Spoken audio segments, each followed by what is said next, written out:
عزیزانو یو کس وي او هغوی ته انتهایی مشکلات دي د قرضې او قرضې نه نجات نه ورته ملاويږي قرضې ډیر زیات پریشان کړي دي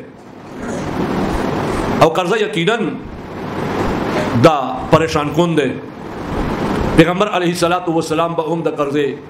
نه پناه غوښتا پیغمبر علیه السلام نه چې تاسو کړی شو چې تاسو اکثر د قرضې نه پناه غواړئ دا څه وجه ده نو پیغمبر علیه السلام وجه هم ورته خایله و چې قرضدار سړی چې اکثر دروغ وایي سبب درکم بل سبب درکم او غریب قرضه ادا کول نشي دمه عزیزانو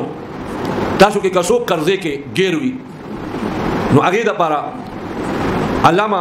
شمس الحق افغانی رحمه الله تعالی او شیخ العرب والعجم مولانا حسین احمد مدنی رحمت الله علیه یو عمل خودلې ده چې سحر المنزل پس نه ځله او بقایا سلور المنزل پس اتزله اتزله سوره النصر اذا جاء نصر الله والفتح دا سوره درې آیاتونه دا آیت سوره الولی